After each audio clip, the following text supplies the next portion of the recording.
relationship တစ်ခုမှာအမြဲတမ်းပွင့်လင်းတာကကောင်းသလား relationship တစ်ခုမှာပွင့်လင်းမြင်သာမှုရှိတာဟာအခြေခံအားဖြင့်အင်မတန်ကောင်းမွန်တဲ့အလေးအထားတစ်ခုဖြစ်ပါတယ်ဒါပေမဲ့ပွင့်လင်းတယ်ဆိုတဲ့နေရာမှာဘယ်အရာကိုဘယ်လိုပုံစံမျိုးနဲ့ပွင့်လင်းမလဲဆိုတဲ့အချက်ကတော့အရေးကြီးပါတယ်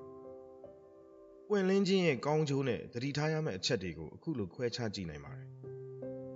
ပွင့်လင်းခြင်းရဲ့ကောင်းကျိုးများကတော့ပထမတစ်ချက်ယုံကြည်မှုတည်ဆောက်နိုင်ခြင်း trust ပါတဦးနဲ့တဦးဖုံးကွယ်ထားတာမရှိတဲ့အခါတန်တရားတွေနည်းသွားပြီးခိုင်မာတဲ့ယုံကြည်မှုကိုရရှိစေပါတယ်ဒုတိယတစ်ချက်ကတော့နားလည်မှုလွဲခြင်းကိုလျှော့ချနိုင်ခြင်းပါကိုယ့်ရဲ့ခံစားချက်လိုလားချက်တွေကိုပွင့်ပွင့်လင်းလင်းပြောပြခြင်းအပြင်ငါ့ကိုနားမလည်ဘူးဆိုတဲ့စိတ်ကောက်မှုမျိုးတွေကိုရှောင်ရှားနိုင်ပါတယ်နောက်တစ်ချက်ကတော့ပြဿနာများကိုမြန်မြန်ဖြေရှင်းနိုင်ခြင်းပါစိတ်ထဲမှာမကျေနပ်တာတွေကိုကြိတ်မထားပဲပြောပြလိုက်တဲ့အတွက်ပြဿနာကအဖက်တင်မနေတော့ပဲအဖြေရှာဖို့လွယ်ကူသွားပါတယ်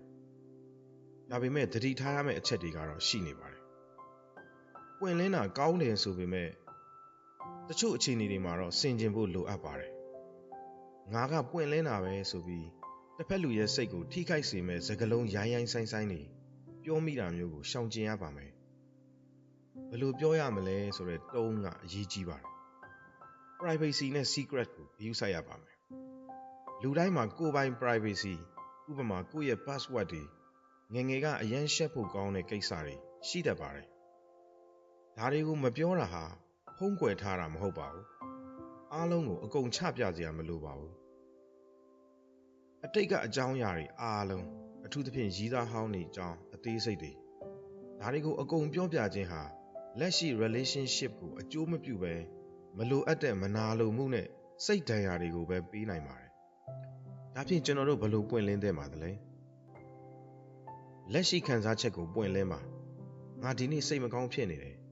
နင်ဒီလိုလှုပ်လိုက်တာဟာငါ့ကိုဝမ်းနည်းစေတယ်စသဖြင့်လက်ရှိ moment ကိုပွင့်လင်းပါမျှော်လင့်ချက်တွေကိုပွင့်လင်းပါကိုကဘာကိုလိုချင်တာလဲအနာဂတ်မှာဘလို့ဖြစ်ချင်တာလဲဆိုတာကိုညှိနှိုင်းပါအချိန်ခါကိုကြည့်ပါတစ်ဖက်လူကအလုံးရှုံနေချိန်ဒါမှမဟုတ်စိတ်တူနေတဲ့အချိန်မှာပွင့်လင်းပြရင်ပြဿနာကပိုပြီးကြီးထွားသွားနိုင်ပါတယ်အေးအေးဆေးဆေးရှိတဲ့အချိန်ကိုရွေးချယ်ပါညီကုန်းချုပ်အနေနဲ့ဆွေးနွေးရရင်ပွင့်လင်းတာကကောင်းပါတယ်ဒါပေမဲ့အဲ့ဒီပွင့်လင်းမှုဟာအပြန်အလှန်လေးစားမှု respect နဲ့စာနာမှု empathy ပေါ်မှာအခြေခံဖို့လိုပါတယ်ပွင့်လင်းမြင်သာမှုနဲ့ပတ်သက်ပြီးမိတ်ဆွေတို့ရဲ့အမြင်တွေကိုလည်းသိချင်ပါတယ်ခင်ဗျာ comment မှာရေးသွားပေးဖို့မေတ္တာရပ်ခံအပ်ပါတယ်နားဆင်ပေးခဲ့ကြတဲ့အတွက်အားလုံးကိုကျေးဇူးအများကြီးတင်ပါတယ်ခင်ဗျာအားလုံးပဲကိုယ်ဤကျမ်းမာခြင်းစိတ်ဤချမ်းသာခြင်းနဲ့ပြည့်စုံနိုင်ကြပါစေခင်ဗျာ